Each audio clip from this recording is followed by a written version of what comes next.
The feeling of insecurity has very oddly grown to be one of my favorite feelings because it's more familiar to me now.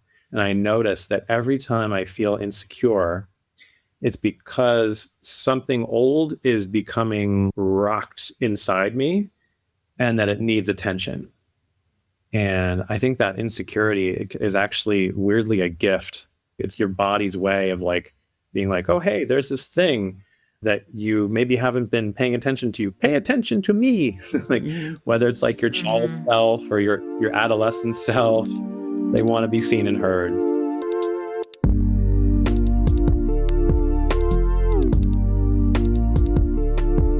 Hi everyone, welcome to Polycurious. I am Fair, relationship coach and host of this podcast, and today I'm talking to Nancy and Jonny. I actually connected with them through my Patreon monthly meetups. If you're interested in joining those, you can find the link in the show notes, but basically every month I do a little presentation around a topic. Last time we talked about poly burnout. I've talked about hierarchy, new relationship energy, comparison, threesomes, jealousy, all sorts of topics. And at the end, we usually have some time to share experiences and such. Through these meetups, I started to learn a little bit about Nancy and Jonny's journey, and something that I really appreciated about them, and you'll get to hear today, is that they went about opening up their relationship in a very intentional and very slow way. They began having conversations about it and going to workshops and attending the meetups way before they started going on dates or play parties or any of the things that some people might just jump into when they want to open up their relationship. And I understand not everyone has access to everything they had access to living in New York. But in today's world, there's so many resources online. So even if you're in a small town, come and join my monthly meetups, find online non-monogamy workshops, join online communities. There's many ways in which you can dip your toes in, listening to podcasts, reading books, just informing yourself before you open up. And as you'll get to hear, their approach really paid off. And not only that, before even opening up, they decided to work on their communication, which is something that I find so important, right? Because if your relationship doesn't have good communication to begin with, opening up is going to be incredibly difficult. So if you are in a rocky place in your relationship and you think that opening up might help that, I would say first, try to improve on your communication. First, try to get to a relationship to a place where you feel safe.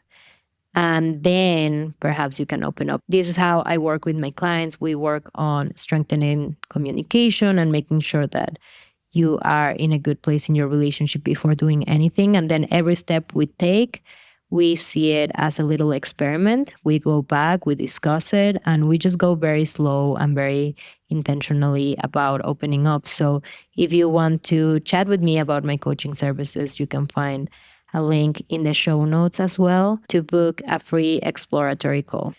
And I think Nancy and Jonny are an example of how if you open up slowly and intentionally and you inform yourself and you have the important and difficult conversations, even though, of course, there will always be challenges, you will at least feel like you are supported by your partner. At least you will feel safe. And overall, it will be an experience that will add to your relationship, that will improve your relationship, as opposed to harming it and destroying it when you don't have that foundation of security and those skills to navigate this world, because it is not easy. And today they shared so many great tips. One of them, which I particularly loved, was to ask your partner when they share something with you, do you need to be helped, hugged, or heard? And we talk about how often it's all about feeling heard. It's all about truly listening to your partner and being there for them. And often there's nothing to fix. And to me, that's the basis of good communication, being able to validate your partner when they share their emotions, even if you don't agree with them, but also being able to share your emotions, right? And be vulnerable to say, hey, I'm feeling jealous. Hey, I felt triggered when you did this or that or the other, right? And for the other person not to get defensive and instead say, I hear you. That makes sense. I understand that you might feel that way. It sounds simple, but it's very difficult to do sometimes. And Nancy and Jonny have excellent, excellent tips around that. So I really think that you are going to get a lot out of this episode. And if you have anyone that comes to mind, another friend that's opening up their relationship that you think might benefit from this episode, don't forget to share it. Now, because Nancy and Jonny are fans of the podcast and because they have explored a lot in the New York community, we mentioned several episodes, we mentioned several events and things, and you can find all of those in the show notes. So if there's something during the conversation that piques your interest and you want to check it out, you can just go there and find it. Okay, guys, well, I hope that you find this conversation as heartwarming as I did. Here is my interview with Nancy and Jonny. I'm so excited to finally have some time to sit down and talk to you both. I don't know you very well. I think you guys know me better by being fans of the podcast. But just what I've known of you through the meetups, the Patreon monthly meetups, just a few WhatsApp exchanges in the WhatsApp community or personally as well. I was just like, you know what? I feel like getting to know these people better and let the world get to know them better as well, because I feel like if I have that instinct, then probably listeners will also want to learn more about you. Thank you. So welcome. Thank you for having us. We were just fangirling all over you before you started recording, and how grateful we are for the Polycurious podcast and how formative it's been for us in our learning and growth in this process. So we're very happy to be here. Yeah, I've really appreciated how you've mentioned to me even before that there's been some lessons that you've learned. And I do want to get into some of those lessons that, yes, you probably learned partly from the podcast, but you also, I think, experienced yourself. Tell me a little bit about your beginnings. So I know that you've been together for 20 years, right? You have 2 kids, an 11-year-old and a 13-year-old, but you've only been open for about a year and a half. So how did that happen? Well, first of all, tell me a little bit about your relationship before then. How did you guys meet and how did things evolve? And then how did the conversation to open up the relationship come about? We met here in New York. I was dating somebody else at the time, and we met at a party where you were giving away things that you got for Christmas that you didn't want. And I love that. Yeah, it was really fun. And I noticed Jonny from across the room because he was kind of had this way about him where he wasn't looking around to see oh, let me see if there's anyone better to talk to. He was just having a good time talking to his friends. And so I just kind of spied him out of the corner of my eyes, oh, that person looks really fun and like a good person. And then later on in the party, I was talking in another room with a group of friends, and we were talking about a neighborhood that I lived in. And Jonny happened to overhear because he was working in the same neighborhood. And he was like, oh, hey, you guys talking about Sunset Park? And we were just talking about Latino culture and our connection to the neighborhood. And there was some Spanish speaking happening. And I was like, oh, y'all, what are y'all talking about over here? Okay, that's cool, fun. Yeah. And then he just gave me his card and was like, oh, if you ever want to tour the neighborhood or something like that. His card, I can tell that this was 20 years ago. It was a long time ago. Yeah. Yeah. I basically, took his card and said, oh, okay. And then 5 months later, I, finally broke up with the guy I was dating. And then I was like, oh, let me pull out that card by that guy. So I sent him an email and he responded. And then we went out on our first date. Beautiful. So you mentioned that you also kind of connected on the Latino culture. So my father is from Colombia and my mother is of Irish descent. And my father is Mexican and my mom is part Irish, part German background. We both have Latino fathers and European American moms. Wow, what a coincidence. Yeah. And also, neither of our fathers taught us Spanish growing up, and we learned in like high school, college. I mean, you studied abroad, and I Mhm. did a study abroad also. Yeah, so that was really exciting to me to meet somebody who spoke Spanish. I was like, "Oh, great, I can bring him to Colombia." And, that was like a real perk at the time. And I think there was a very strong chemistry from the very beginning. I Mhm. think our connection felt very easy and natural. I always felt a sense of stability Mhm. and safety Mhm. with you.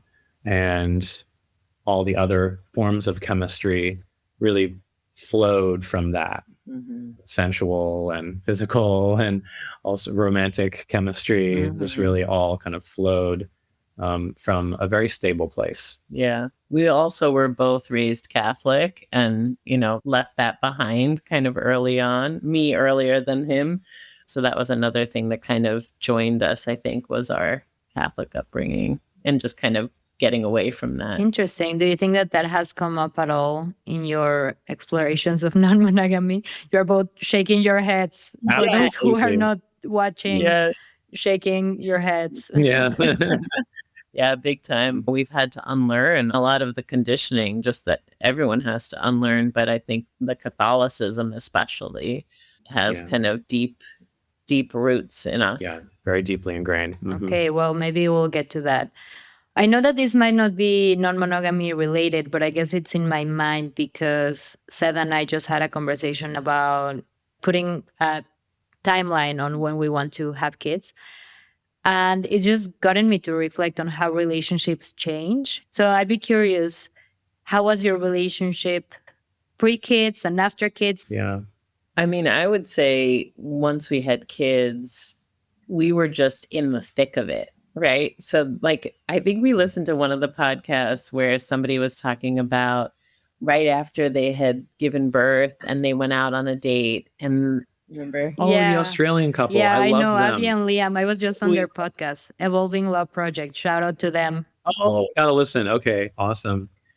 but I remember thinking about that and thinking about how I don't know that I would have been able to do that at the time because I was so deeply just in it, right? In the thick of parenting and new parenthood. And yeah, I don't know that we would have been able to do what we're doing now at that time. Yeah. And a big part of our story is our younger child.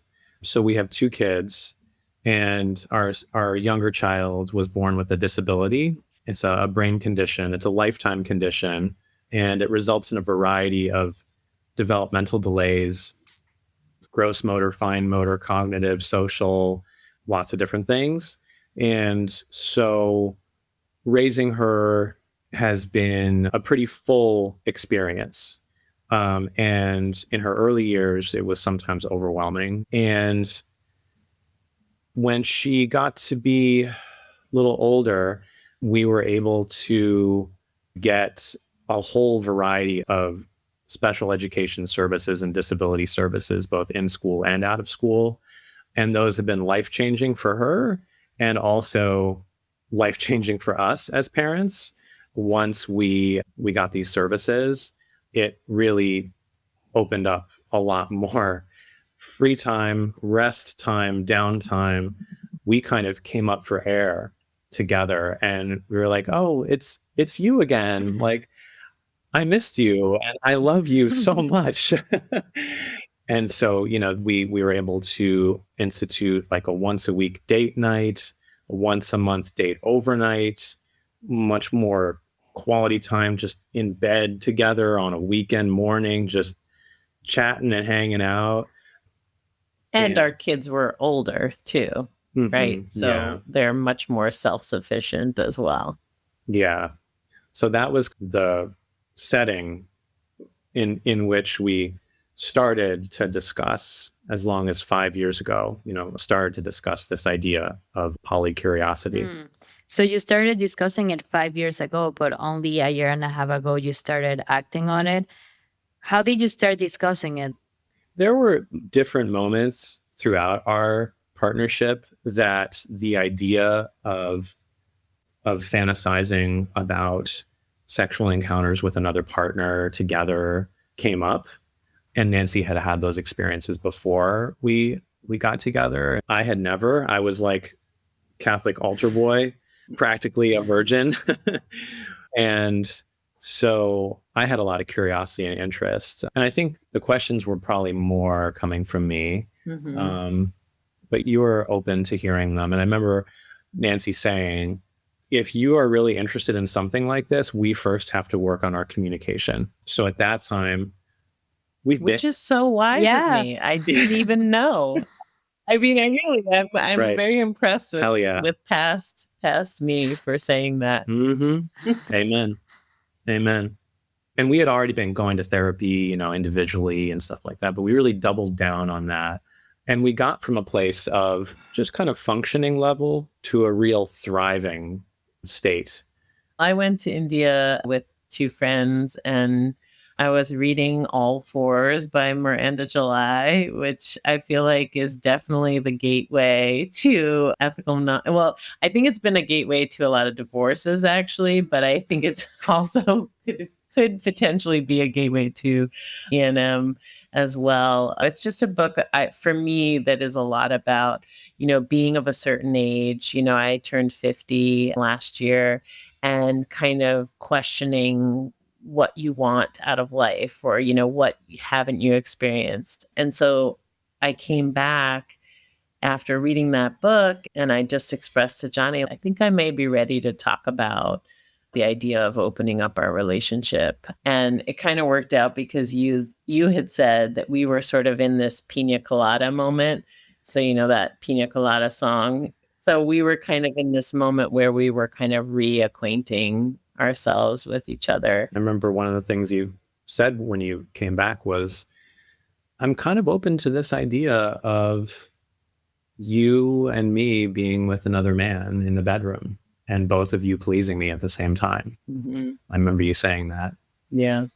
And I said, okay, that sounds great. I'm open to that. So then we started looking around for different educational resources. And, I have friends who have kind of dipped into polyamory and or also been to like play parties. Through like word of mouth and conversations, we found a lot of different really helpful resources out there. And we live in New York City, which has a lot of different groups and communities. And so we went to a few workshops, like in-person workshops. One was called Unlearning Mononormativity, which I love that phrase because it was very illuminating as to this idea that we have been taking monogamy for granted and holding it up as the only true way of relating romantically with a partner. And so it was really like this unlearning process, like deprogramming process that we started on. And then we also went to social events and mixers in different poly communities. And we weren't ready to do anything physical yet. I think to our credit, we were really taking things slow. So we would, go to a social event or go to a workshop and then like reflect on it and discuss it and see what came up for us, and then go to another event and then repeat. And for me, it felt like a very easy way in. As much as like I came back from India, with all these great ideas, when it came to actually thinking about doing things, I was like, oh no, like, the idea of just going straight to a play party was very overwhelming to me. And early on in one of these social mixers that we went to, we each separately happened to hit it off with one other person. So I connected with someone who came up to me, a woman who had kind of been eyeing me and came up to me and said, do my eyes look blue or gray to you right now? And I said, well, let me have a look. Gray, why? And she's like, well, they actually change color randomly. And I was like, that's so intriguing. Tell me more. And so we connected. And then later that night, we found ourselves like sitting down on a couch next to each other. And she asked to caress my hair? And I said, sure. And my heart was beating like so fast. Right, the first interaction with someone new after 20 years, right? Or 19 maybe at that point. Even if it's just someone caressing your hair, it must have Absolutely. felt. Oh, it was so electrifying. And then after like 10 seconds after she started caressing my hair, I'm like, actually, could you give me a minute? I need to make sure my partner's okay with this. Yeah, I mean, yes, great, great, good for you. That's how it should be, but it's kind of ridiculous at the same time. You know what I mean? You did the right thing. I would have done the same. That's how you should do it, but it sounds so ridiculous. Of course, exactly. And so, I went and checked, and Nancy says, okay, that this person's caressing my hair. So, okay, sure, go for it, go for it. And you were chatting with this other person. Would you like to share about the connection that you made? Oh yeah, that night was really fun to be like, oh, it's easy to connect with people, right? Like that. I think because as a married person, I would be flirtatious with people, like, random person in the coffee shop, but then I always kind of shut it off once it got to a certain point. Like I would be like, oh, no, okay, I'm married. Oh, my children, or I would just kind of bring that kind of thing up. So this was the first time where it was like, oh, I feel flirty energy. And now we're just going to go with that. Like we're just going to explore what that feels like and exchange numbers. And, we texted for a while after that. And so that was, I think, the first time where I was like, oh, okay, so this is okay, right? Like that we can just explore this. And so it was small things that might seem small to other people, but for us, it was a really big deal to be like, hey, Yeah. I'm going to text this person. Like, are you okay with that kind of thing? Yeah, I think that even what you just said, as you said, it might sound small, but it's so big to me. It's almost the main reason why I want to be non-monogamous, because it feels so strange when you feel a vibe with someone to cut it, right? Because you have another partner, and that has always felt like it doesn't make sense to me. And felt like you are restricting yourself, like you're not being yourself, right? And the funny thing is that you might not end up making out or hooking up or dating this person, but it's just kind of nice to be able to be in that space where you're connecting, and maybe it leads to something, or maybe it's just a flirtatious friendship, And I really, really like that you both approached it like really slow. It also sounds like even before going to events, you were working on your communication, which is amazing. So I'm curious, where do you feel like your communication wasn't the best, and what did you do to fix it, and like make it get to a place where you felt like you could open up and communicate better about it? Because I think that's a great tip before you even open up. Work on your communication. Yeah. Yes. I think for me, I started studying politicized somatics, which allowed me to kind of be more in my body and allowed me to kind of understand when my body was telling me something that maybe I didn't know intellectually yet, or I wasn't able to speak it, but that sometimes my body would have a reaction to something and I just wouldn't listen to that, right? Like I would just kind of move beyond it. And so I think for me, the communication has been like, hold on, let me sit with that for a second. Let me actually think, what is my body telling me right now? Do I feel a tightness in my chest? Is there like a swirling in my belly? Is there tension in my shoulders? And using that as a way to communicate, because otherwise I sometimes would be like, oh yeah, Jonny, that's fine. Or, just not necessarily always bring up exactly what was going on for me. And so from my point of view, my communication got better the more I communicated what was actually happening for me and what was actually coming up for me, and knowing that he was going to be able to receive that and not take it personally, right? That I could be like, hey, I'm feeling, jealous. And this is even before any of the E&M conversations, but just like, hey, I'm feeling upset that you did whatever, right? Just like some random thing with our kids or in our household. So I think that was a big one for me, is just starting to like really trust that I could bring anything to him and he would receive it without feeling defensive. And I see that in you, that when I ask you a question like, hey, would you be okay with this thing? 5 years ago, you would have been like, yes, without pausing. And now I notice that you'll say, let me think about that for a minute. Mhm. And then you'll actually be silent for a moment. You seem to be checking in with yourself. Mhm. And then I trust that the answer that you're giving is a very authentic answer. Yeah, I think I'm a recovering people pleaser. So Mm. I'm really learning to like actually put myself first in these scenarios, Mhm. and that it actually does such a disservice if I'm not true to my own experience. Because if I keep saying yes, but it's not an authentic yes, and then that's not good for me. That's not good for him. And it's also not good to anyone else I'm interacting with. That was one of my biggest Yeah. fears in the beginning, was like, I don't know if I can go to a play party because I don't yet know how the boundary of saying like, no, not right now. Like we did a lot of like practice things even before we went, where I'd say like, kind of like a scenario of like somebody coming up and like, what might I respond? Like, oh, not right now, or like, not today, or, Yeah. just kind of That's right. practicing the language of saying no. Yeah. And Fernando, that actually reminds me of one of your podcasts with, I think their names were Luna and Leo. Is that right? Yes, yes, my friends, I love them. And I remember they talked about safety, and that really resonated with us. And we started talking about safety, and remember how you kind of talked about what safety looked like for you, and safety looked like putting your own needs on the back burner. Mm-hmm. Yeah, in the So past. so that you wouldn't take up too much space. Mm-hmm. Yeah. And that what you're talking about now is a confrontation of that.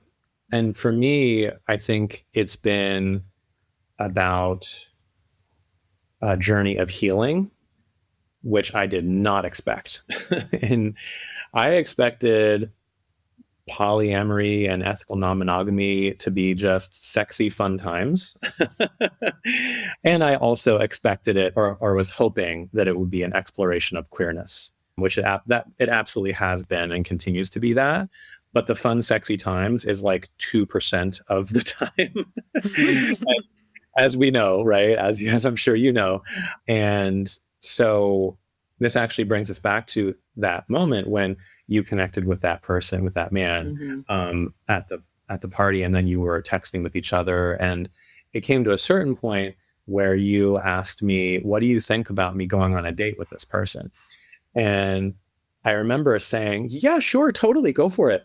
But I felt in my body just everything felt wrong and panicky, and it triggered a memory of my college girlfriend who we dated for like 4 or 5 years. We thought we were going to get married. We were very old fashioned kind of Catholics. And towards the end of our relationship, she confessed that she had a crush on her med school TA, like her teaching assistant. And I was like, all right, go for it. and and this is after 5 years of being together, right? I was like, you want to hook up with them?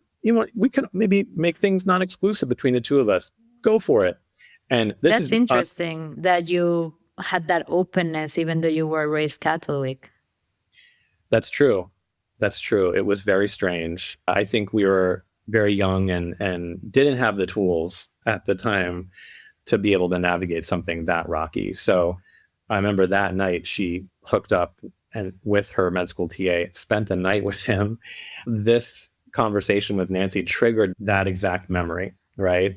And luckily I have therapy now. I'm 45 years old. I have so much more maturity and tools. And so I was able to process that in therapy.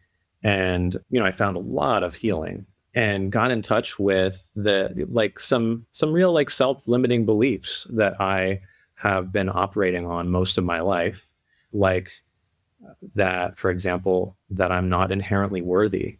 I can only earn worthiness through good works and accolades and praise. And that I'm too much and not enough, that I have to check myself at the door. So a lot of these self-limiting beliefs had been just rolling around inside me for years, including in our own marriage.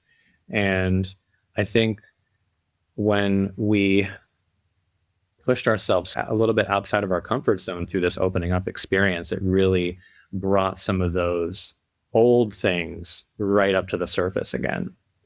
Yeah. Yeah. Yeah, it's really crazy how non-monogamy really does that for you, right? So it's really, as you said, it can be healing, it can be something that really gets you to realize that you hadn't gotten over when your ex went and had sex with the TA.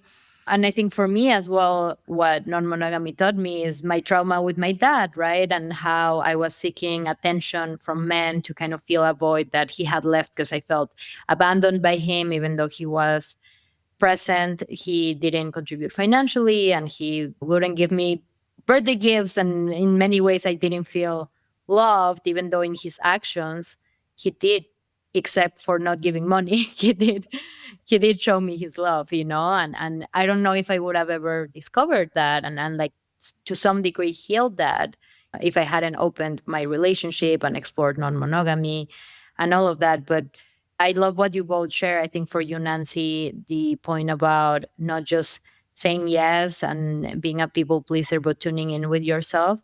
Non monogamy also pushes you to do that. I know you started the process beforehand, but being able to say, no, I don't want this is so important, because if you say, oh, no, it's totally fine. And then, like it happened to you, Jonny, and then like your partner goes and does something that you're not fine about, then that has terrible consequences. And then you learn to really be honest about where your boundaries are. So I would really recommend that people who are listening take that with them, of not just saying yes because they want to be supportive towards their partners and they want to be okay and they want to not be jealous, but to really be honest and take that second to be like, okay, let me tune into my body, right? I think that really, really, really helps people to communicate better.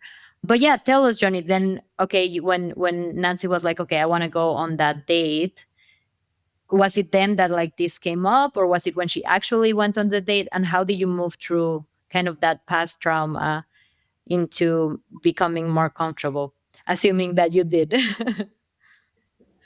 Yeah. Well, in that particular case, you never ended up going out on a date. It was more of a hypothetical that never panned out. But yes, there have been subsequent events that have happened on our E&M journey that have brought up more things. But whenever there was a really strong feeling from either of us coming up, like a strong sense of insecurity or big feelings, we've been good about communicating those big feelings to each other and then asking for what we might need, including, I need some time to process this before we move forward on the next thing. Is that okay with you? Are you open to pausing for a moment? Yeah. While we process, or while I process. Yeah. And I think one of the things that's been really helpful is using a scale of 1 to 10 to be like, okay, so you're feeling, jealous, or you're feeling whatever. And how strong is that feeling? Is it like, I'm feeling like a 2, or I'm feeling like actually like it's like a 9, in terms of this intense feeling. And that has been very important to me because I can so easily, if Jonny says like, I'm really feeling uncomfortable, or I'm feeling upset, or even if he's like, I'm feeling sick, I instantly will rush in to kind of cater to that. Whereas if he says, well, actually, it's kind of a low level sickness, or it's a low level jealousy, it's like 2 or 3, then I can say, oh, all right, then that sounds like something that you can tend to on your own time and in therapy and that kind of thing. And it's not necessarily something that I have to take on. So the scale has been really helpful, I think, for both of us, but for me especially, to be like, okay, how do I gauge whether or not I need to come in, and have a conversation around it. I love that. I really love that tip. because, and this is another thing that I work with my clients on, they might feel that because their partner is uncomfortable with something that they are doing, they shouldn't be doing it. And what I tell them is your partner can be uncomfortable and you can still go and do it. And also on the other hand, I tell the partner that's uncomfortable, you can say you're uncomfortable and still say that yes, they can go do it, right? Like they think that if they say, oh, I'm feeling jealous, then that means that they're saying no, you can't go on the date. When you can say, I'm feeling a little jealous and it's a little trouble, but you know what? It's a two, as you said, right? Like it's a two. So I think that I'll be fine. So go on the date, right? As opposed to being like, yes, it's fine. Go on the date, right? I like the scale because you can be like, yeah, I'm jealous, but it's a two jealousy. So don't worry too much about it. But also, it's good to put it out just so the other person is aware, right? Because that might influence how late they come back from the date or something, right? Like if they know that, even if it's a two, if they know that you're feeling a certain way, they might not be like, oh, he's fine or she's fine. I'm going to spend the night even though I didn't check before or whatever. Or, they'll be like a little bit more sensitive towards that two or Yeah. three or 5 or 10 or whatever it is. So I love that tip. Yeah. And there is another helpful tool that we use that goes along with that is once one person shares that feeling and the number of the feeling, then the other person can say in response what we call the 3 H's. Do you want to be helped, heard, or hugged about this feeling or this issue that is coming up for you? Which we have found profoundly helpful, because in the past, when Nancy would bring a problem to me, I would almost automatically jump into helping mode. Right? That's a very common with men specifically, but also, Yes. there were other ways. Oh, I gotta solve. I gotta protect.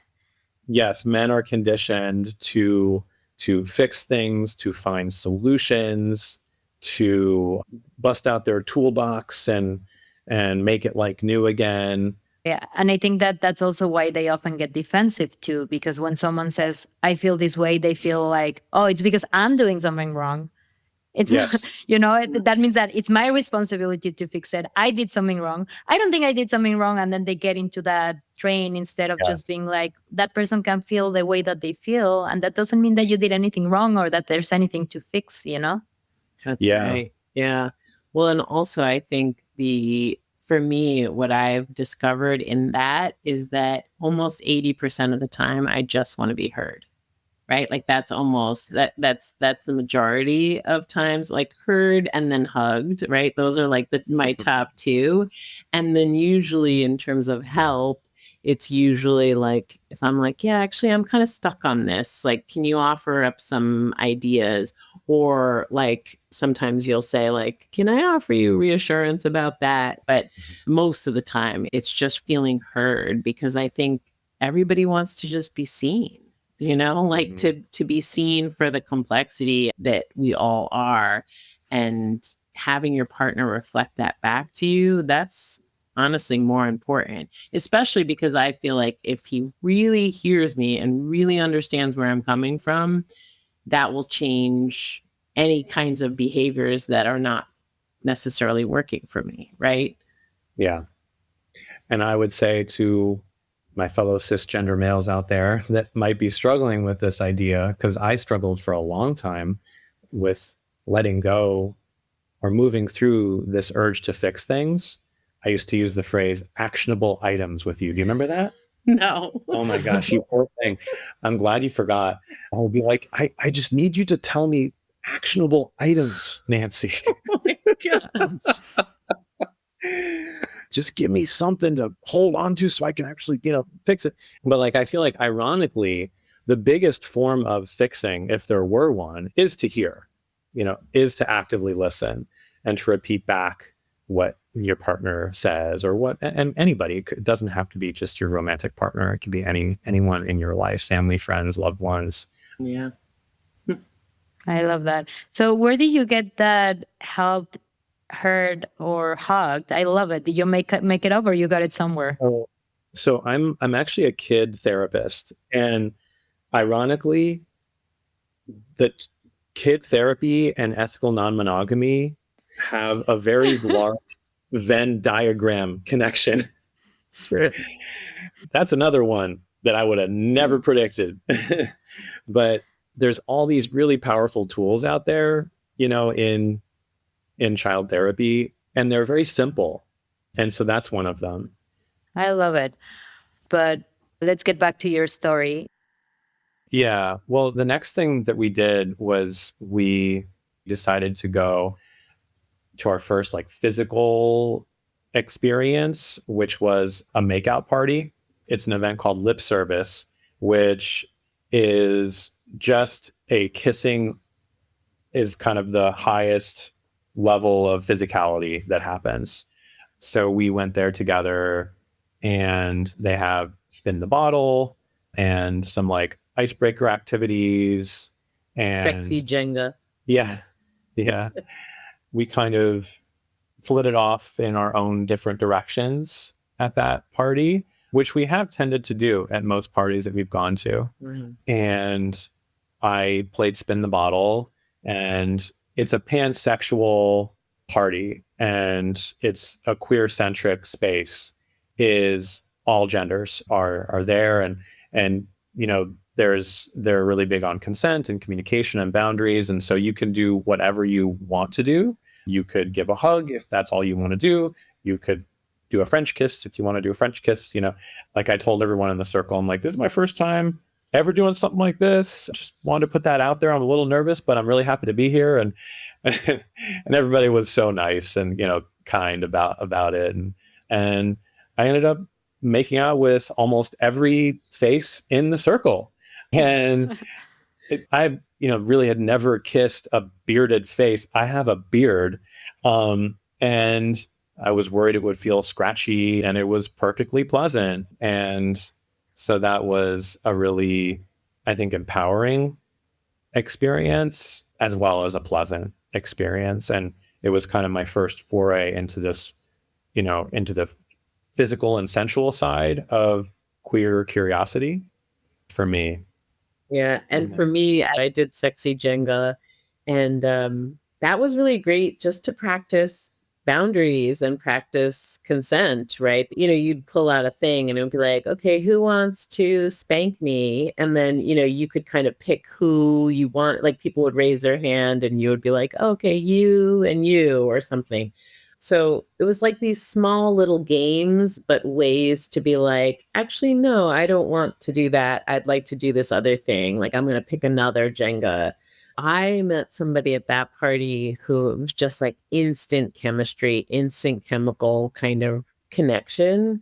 And he was there with his partner, and his partner was next to him. And it was like, oh man, like this is wild to me to just be in this environment and just have it feel so easy. Cool. Yeah, again, it seems like you went super slow. You talked about it for years, worked on your communication, went to workshops, and then finally went to this party, which was a makeout party, not even like a play party. I want listeners to take this away from this episode, to do it like you guys did it. I'm curious, Jonny, because you mentioned that the appeal of non-monogamy was probably also to explore your queer side. So how had you realized that you were queer, if that's how you identify? Yeah, that's a great question. So I remember being a kid and hearing stories, in my adolescence of like other guy friends of mine who did a circle jerk together, or, pulled down their pants and compared penis sizes with each other. And I remember hearing these stories, and I never did those things. I never happened to be there at those different moments, and feeling really intrigued and really a little envious.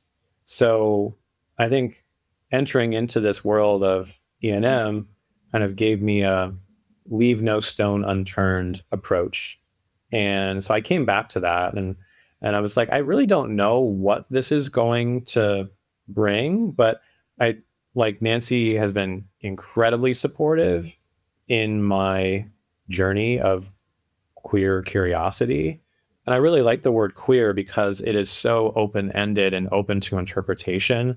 And in every queer space that I've been to, it feels very non-judgmental, very liberatory, and very open-minded, which are all traits that I've always gravitated towards, and that have always felt so healthy and healing for me. And so I think there was just this, at the very least, like a social emotional attraction, to the queer community. And so then I'm like, well, let me see where I'm at with the physical side of this. So it sounds like you had the awareness simply from hearing stories about men being naked together in a room and you being like, whoa, that sounds interesting to me. You were like, I think I might be queer, but I wonder, again, because of your Catholic upbringing, I wonder how you made sense of that. Maybe when you had those thoughts at first, you were like, oh no, does this mean Yes. I'm gay? Like, I shouldn't be having these thoughts. How did you go from that to being like, oh, actually, let's open up the relationship and let me make out with a bearded man at a Yes, party, you're absolutely right. I had to come face to face with a lot of ingrained biases in myself that were a result of my religious upbringing. I think if I were raised in another era, like if I grew up in my kids' age, I probably would have experimented with various identities and sexual orientations from the get-go. And I remember when I did that spin the bottle that I told you about, I remember in my subconscious mind predicting that I would either feel disgust or turn fully gay. Like I actually had that subconscious thought going into the spin the bottle experience, and neither of those things happened. It was a perfectly pleasant and open-minded experience. Yeah, because that's what we're sold, right? Like I remember that narrative of there's no bisexual people. You are either gay or you're heterosexual, And I think even I believe that at some point. So how has your exploration with men been so far? I went on a date with a man that I met on Field who is queer, and it was super pleasant socially. And I even put myself out there even further. And I like asked him, hey, could we go on a walk? Could we hold hands? And we did. And then we went to a park, busted out a picnic blanket. I offered to give him a back rub because, again, leave no stone unturned. I'm just going to do this, right? And I could tell he was enjoying himself. But for me, I wasn't feeling aroused. I wasn't feeling a chemistry. And so I shared that with him, later. And so. But that doesn't rule out that you wouldn't feel chemistry with someone else. Who Of course. Presenting, right? Right? Of course. Yeah. And so that was one experience. And then another experience was I went to this group called New York Jacks, which is a mostly gay male space that is basically a giant masturbation party.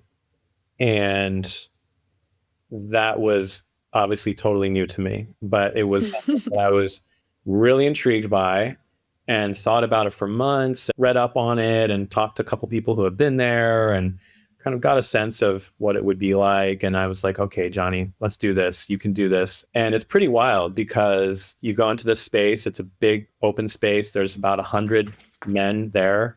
And you have to check your clothes at the coat check, but not just your coat, your entire clothes. So except your shoes, you're butt naked.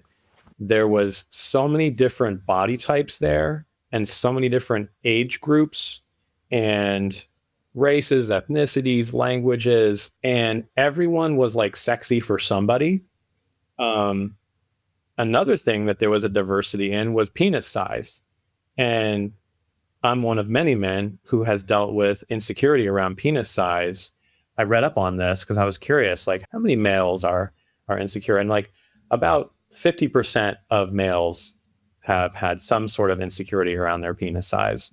And what I saw there was so awesome. It was like a chiseled bodybuilder man walking up to like a hairy bear man with like a small member and jerking him off, and then that man jerking him off, right? And By the way, is this okay? This level of sexual words? Yes, of course. Okay. And I loved that. I loved seeing that. There's this idea that is everyone is sexy to someone, that it's not this idea that a conventional attractiveness and conventionally attractive bodies are the only ones that are going to get attention and the only ones that are going to, get paid attention to and get a number or make a connection or find love. Nope. It was like showing my body like hard evidence that all that is bullshit. So that was really liberating for me. And I had some really like intimate sexual experiences there as well. And I went back a second time and I noticed that both times I did not orgasm, which isn't necessarily a clear marker of things, but it was like, okay, that's a little data point to pay attention to. And I also didn't feel necessarily like a real fire in my loins, like a real deep arousal. It was like very pleasant, but it was mostly like personally empowering to be just walking around butt naked, running my hands over my body and having other people look at me like, damn, like that was great. But I think I left that second time in terms of where am I at in this queer journey, kind of with some more questions than answers. And I decided to basically allow myself to make peace with this idea that maybe I can be in a questioning mode for a while and just kind of hang out there for a while and not necessarily be in a rush to find things out. Because I think there was a certain part of me that was oddly disappointed when I wasn't feeling like, oh, I'm into like the male physique. Also, I'm into all genders, and that it was somehow cutting me off from twice as many potential play partners in the world. um, and but I think I've really gotten to a place where I am not rushing to any conclusions and just kind of hanging out in the gray area. Yeah, that's awesome. And yeah, I think that especially for queer men, it probably is hard to know how much of it is, and maybe for queer women too, how much of it is your conditioning and your own blockages from your Catholic upbringing. So I really like that you are down or were down to explore it, but we're also like, I'm not gonna, force myself to have sex with a man just because I must find out whether I'm bisexual or not, and just be like, well, I wanted to go to a party. I had a great time, but I don't feel the need to seek gay men to date necessarily right now. But, if I find someone that I do feel that attraction with, maybe I'll go for it. So I love that. We kind of, I guess, jumped a few steps, right? Because we went from you guys not dating yet, but just going to these makeout parties to then you exploring with men. So fill us in a little bit in between. What else did you do to ease into having your partner of 20 years dating for the first time? Well, I guess the next thing was we went to a play party with the Susia community.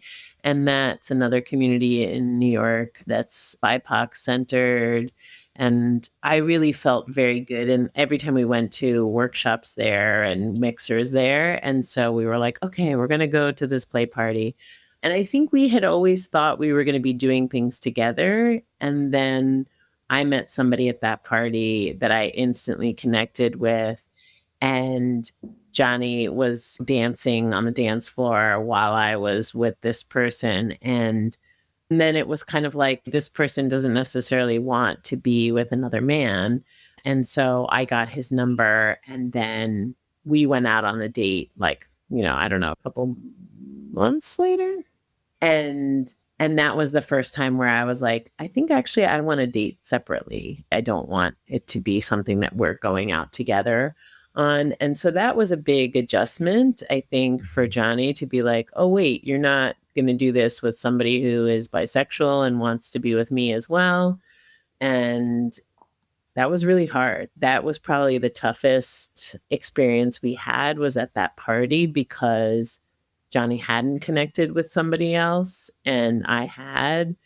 And it was really painful. And like another like painful twist in that was, do you remember that? So the man who you connected with, I was vibing with someone on the dance floor and we were like chatting and dancing at the same time.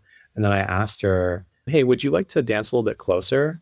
And she said, not today, thank you. And I was like, okay, that's cool. But I felt like a pit in my stomach of like, ooh, it felt hard. It was hard to hear. And so I was dealing with my own feelings of rejection. And then at that moment, the man who you had been like making out with upstairs, he came downstairs and grinded with the very same person who had just declined dancing with me.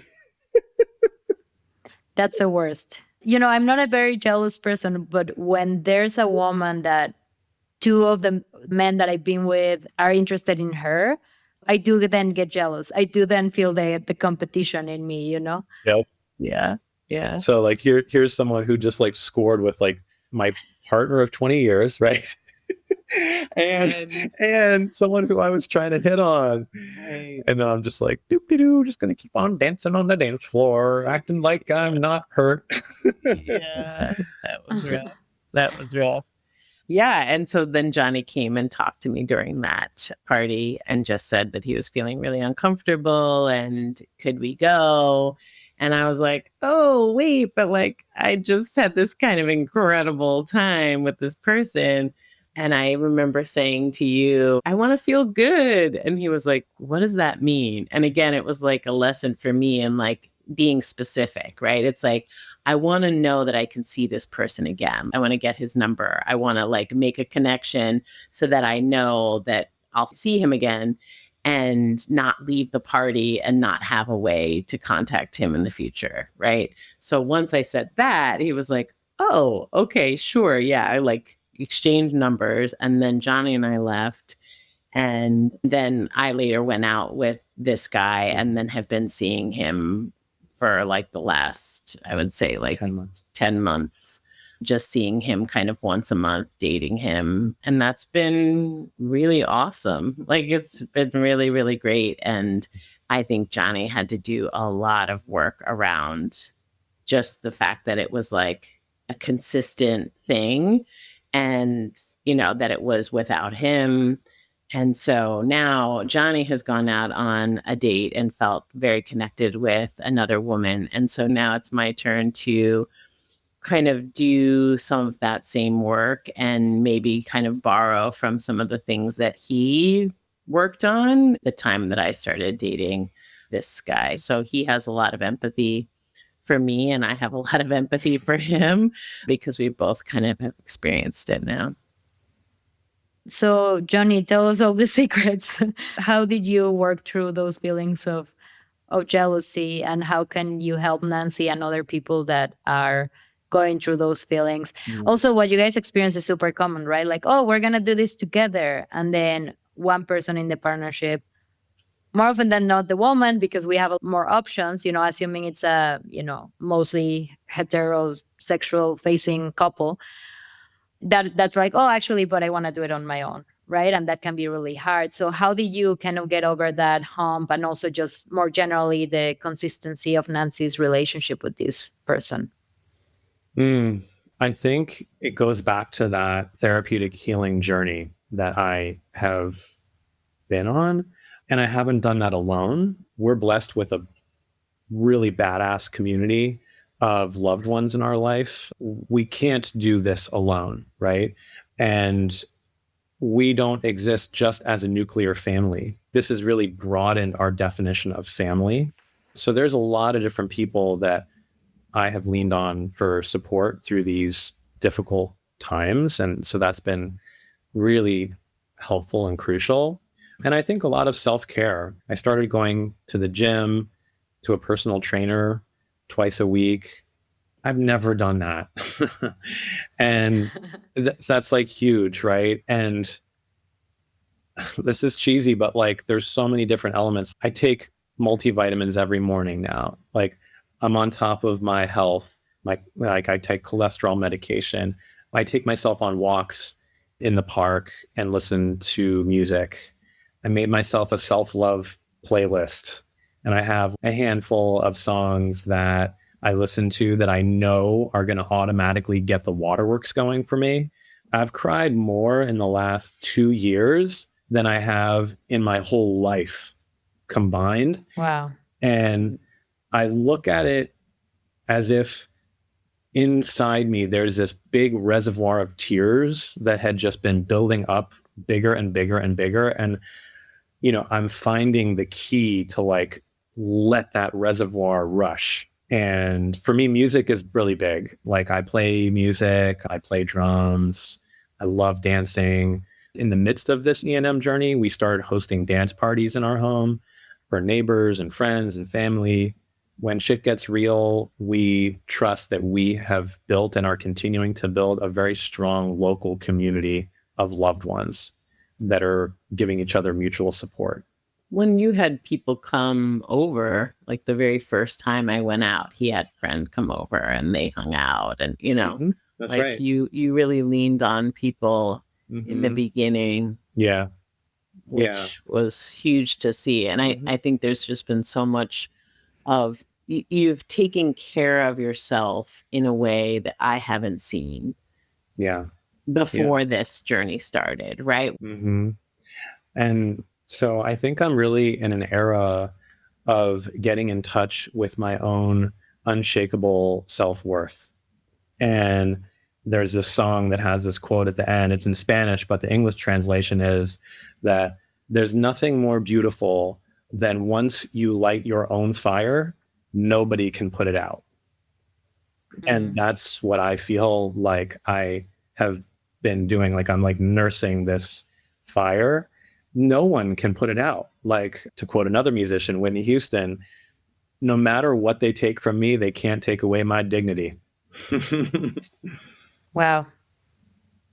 Beautiful. I want to ask for your, it might be too personal and it's totally okay, Taino, but I want to ask for your playlist to put it out there for people. Oh yeah, But I'd be happy to. Oh my gosh. Real cheesy, just to warn you.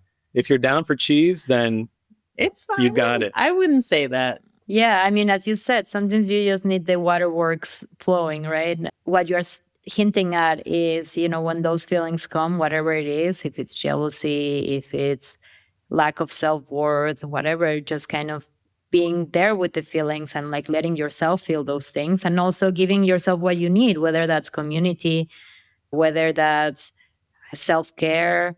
So I think that that's awesome that you are on that journey as you opened up the relationship. Okay, last question, unfortunately, because I could talk to you guys forever, but what would you tell to a polycurious person as a final piece of advice? I think I'll say to don't be afraid to take it slow. And like, even if it's really, really slow, right? For me, the biggest learning has happened just in the conversations we've had, right? Even more so than the actions. Those things have also brought up a lot to the surface, but just being able to talk to your partner about what your desires are and what your authentic yearnings are has been huge. That's just been so wonderful. So even if you spend 2 years just talking about it, I think that can be really, really fruitful. I think there's two ideas that come to mind. One is don't go into E&M with an empty bucket that you're seeking to fill from an external source. Try to go into E&M finding ways to fill your own bucket. And for me, that's felt like it's made a big difference, is not seeking something that I feel like I'm lacking on the inside with another person, with an external partner, with a makeout session at a masturbation party, but coming at it with a sense of wholeness. And then get comfortable with insecurity, or find a way to sit with insecurity. The feeling of insecurity has very oddly grown to be one of my favorite feelings because it's more familiar to me now. And I notice that every time I feel insecure, it's because something old is becoming like rocked inside me and that it needs attention. And Nancy is very helpful in validating when I say, oh, hey, this is bringing up some feelings of insecurity for me right now. Actually, you, Fernanda, I remember you brought that up in your breakup story, I think, with John, that some of the fights and conflicts that you would get into would be possibly because of not having named the feeling that is coming up for the person, but instead launching into some kind of an action step or a comment or a criticism.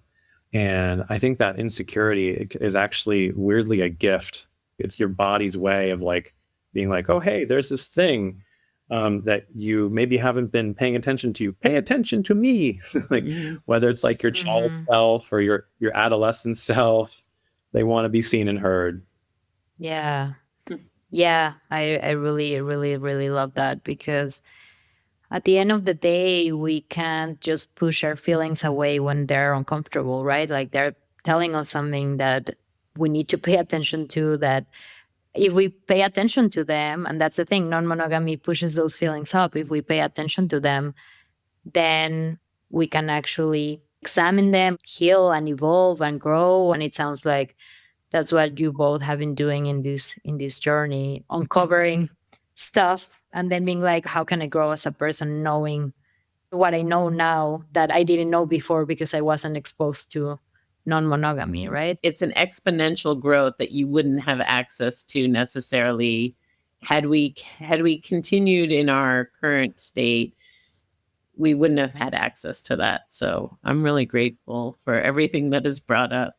Yeah, me too. And at the same time, I understand that sometimes it's not the time to excavate and deal with all that shit, that comes up. Sometimes it's totally okay to be like, I grew a lot from it, and you know what? I need a break, which is where I am right now. And I'm just mentioning that because literally I just posted on Instagram how I'm taking a break from non-monogamy and I'm feeling so good about it. And now I'm like, but you grow so much from it. And both things are true, but sometimes it's not the moment to grow like that, right? Like when you first had kids and you realize of your child's condition and you had to deal with all of that. Imagine dealing with that and dealing with everything that you just talked about, right? Like it would have been impossible. So there's periods for everything, but it does bring immense growth, especially if you do it intentionally, like you guys have done it.